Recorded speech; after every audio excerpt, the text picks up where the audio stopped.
ऋषि मुनियों और देवताओं की हिमालय में तप करने की गुप्त वजह। जहाँ मौन बोलता है वहाँ आत्मा जागती है, जहाँ शून्यता है वही ब्रह्म है। भाई और बहन, क्या आपने कभी सोचा है कि इतनी विशाल ब्रह्मांड में जब देवता भी तप करना चाहे तो वो हिमालय क्यों चुनते हैं? जब शिव स्वयं योग की अवस्था में जाना चाहे तो वो कैलाश क्यों चुनते हैं? जब विष्णु को भी सृष्टि की चिंताओं से विराम चाहिए तो वो बद्रीनाथ में विश्राम क्यों करते हैं? वो जब राम और लक्ष्मण वनवास जाते हैं तो वे उत्तर दिशा की ओर क्यों आकर्षित होते हैं? इसका उत्तर साधारण नहीं, अत्यंत गूढ़ है। हिमालय केवल पर्वत नहीं, चेतना। हिमालय बर्फ से ढका कोई ठंडा पत्थर नहीं है। यह तप की अग्नि से दहकता हुआ जीवंत ऊर्जा केंद्र है। यहाँ की हर चोटी, हर घाटी, हर झरना सदियों की साधना से संपीड़ित है। जब महर्षि वशिष्ठ को आत्मा ज्ञान की खोज करनी थी वे हिमालय की ओर चल पड़े। जब अगस्त्य मुनि को वेद की गहराई में उतरना था उन्होंने हिमालय को ही चुना। पर क्यों क्यों नहीं किसी समुद्र सुविधाजनक स्थान को चुना?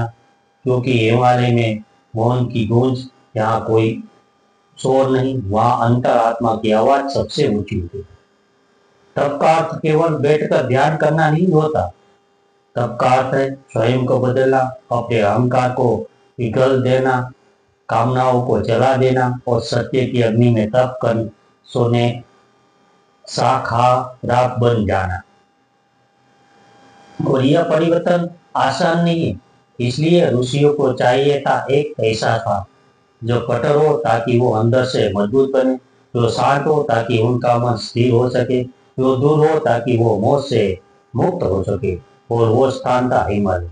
महादेव और हिमालय एक अद्वितीय संबंध। क्या आपने कभी सोचा है कि शिव ने कैलाश को अपना निवास क्यों बनाया?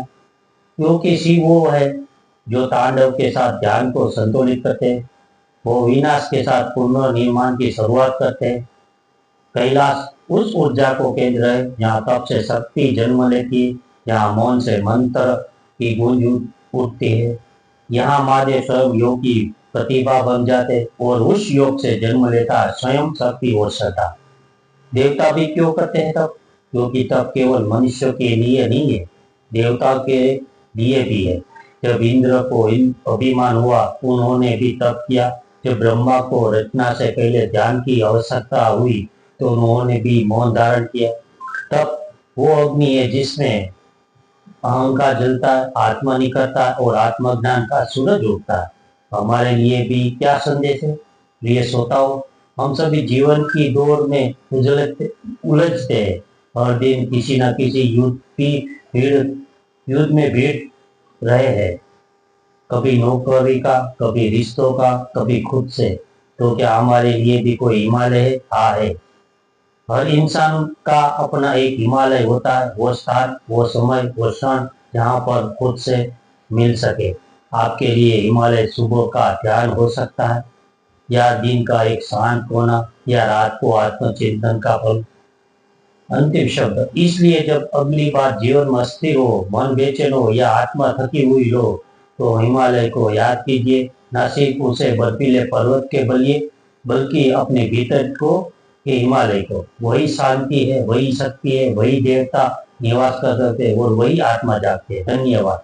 हर हर महादेव। ओम नमः शिवाय। Subscribe, like, share @mythology Bharat. धन्यवाद। देखते रहिए माइथोलॉजी भारत चैनल। सब्सक्राइब कीजिए, लाइक कीजिए, शेयर कीजिए, हाइप कीजिए। नमस्कार।